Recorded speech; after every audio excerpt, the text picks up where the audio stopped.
Hi guys, good morning. இன்றைக்கி நம்ம பார்க்க போகிறது வந்து லா ஆஃப் அசம்ஷனை பற்றி. லா ஆஃப் அசம்ஷனும் லா ஆஃப் மென்டலிசமும் ஒன்று நினச்சிட்டு இருக்காங்க நிறைய பேர். ஆக்சுவலாக கிடையாது. Law of assumption different, law of mentalism different. Law of மென்டலிசம்னா என்னென்னு நாளைக்கு பார்ப்போம்.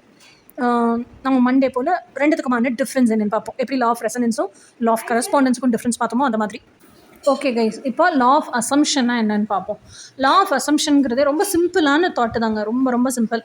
எப்படி இப்போ லா ஆஃப் ரெசனன்ஸ்னால் அகமதுபுரம் சேம் சொல்கிறோம். லா ஆஃப் கரஸ்பாண்டன்ஸ்னால் ஆஸ் அபவ் சோ பிலோ, அண்டத்தில் இருக்கலாம் பிண்டத்தில் இருக்குன்னு சொல்கிறோம். அதனால் லா ஆஃப் அசம்ஷனுங்கிறது வந்து நம்மளோட இன்னர் பிலீஃப் சிஸ்டம் என்னவோ, இன்னரில் நம்ம என்ன அஸ்யூம் பண்ணுறோமோ அதை பார்த்துருக்கோம், பார்க்கல, நம்ம விட்னஸ் பண்ணியிருக்கோம், பண்ணலை, இட் டசன்ட் மேட்டர். நம்ம உள்ளுக்குள்ளே எதை வந்து அஸ்யூம் பண்ணுறோமோ அது அவுட்டர் ரியாலிட்டியாக மேனிஃபெஸ்ட் ஆகும் அப்படிங்கிறது தான் லா ஆஃப் அசம்ஷன். இன்னொன்று ஈஸியாக இன்னும் உங்களுக்கு புரிகிற மாதிரி சொல்லணும்னா, எண்ட் ரிசல்ட் உங்களுக்கு என்ன வேணும். இப்போது 5 லட்சம் இருந்தால் 5 பவுன் நகை வாங்கிடுவேன் அப்படின்னு நீங்கள் நினைக்கிறீங்க அப்படின்னா, அந்த 5 பவுன் நகை தான் உங்களோட இன்டென்ஷன். அப்படின்னா அந்த 5 பவுன் நகை என் கையில் இருந்தால் நான் எவ்வளோ சந்தோஷமாக இருப்பேன், எவ்வளோ ஹாப்பியாக இருப்பேன். அந்த நகையை என் கழுத்தில் போட்டு நான் இப்படியெல்லாம் அழகு பார்ப்பேன், கண்ணாடி முன்னாடி நின்று என்ன எப்படியெல்லாம் நான் ரசிப்பேன் அப்படிங்கிறத நீங்கள் விஷன்ஸாக நினச்சி பார்க்குறீங்க. அந்த ஃபீலிங்ஸையும் கலக்குறீங்க. ஏன்னா அது உங்களோட ஆசை, உங்களோட dream. It is a part of you. அப்போ அந்த உணர்வு நிலையோடு அதை கலக்குது. அதை நீங்கள் யோசிச்சுட்டே இருக்கீங்க. அப்படிங்கிற பட்சத்தில் அந்த 5 பவுன் நகை உங்ககிட்ட வந்து சேரும். டோன்ட் திங்க் அதுக்கு காசு எப்படி வரும், யார் கொடுப்பா, ஹவு அண்ட் ஹூம் அப்படிங்கிறத நீங்கள் நினைக்காம இருந்தீங்கனாலே ஆட்டோமேட்டிக்காக அந்த ரிசல்ட் என்னவோ அந்த ரிசல்ட் உங்களுக்கு வந்துடும். அப்படிங்கிறத விளக்கக்கூடிய லா தான் லா ஆஃப் அசம்ஷன்.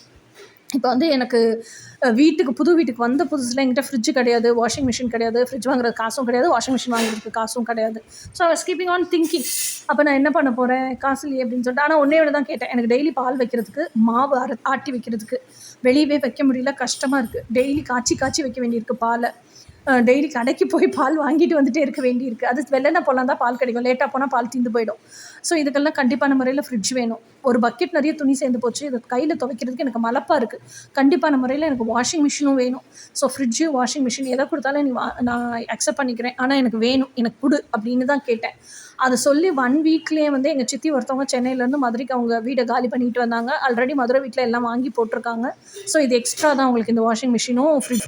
ஸோ எனக்கு ஃபோன் பண்ணி கேட்டாங்க, இந்த மாதிரி எக்ஸ்ட்ரா ஃப்ரிட்ஜு வாஷிங் மிஷின் இருக்குது, நீ எடுத்துக்கிறியான்னு.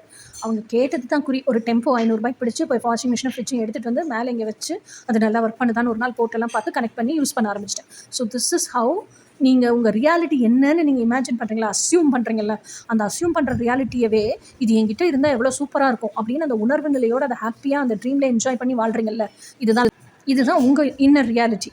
இதுதான் வேணும்னு நீங்கள் டிசைட் பண்ணிட்டீங்க, கிளைம் பண்ணுறீங்க, அதுவே உங்களுக்கு மேனிஃபெஸ்ட் ஆகும். இதுதான் லா ஆஃப் அசம்ஷன்.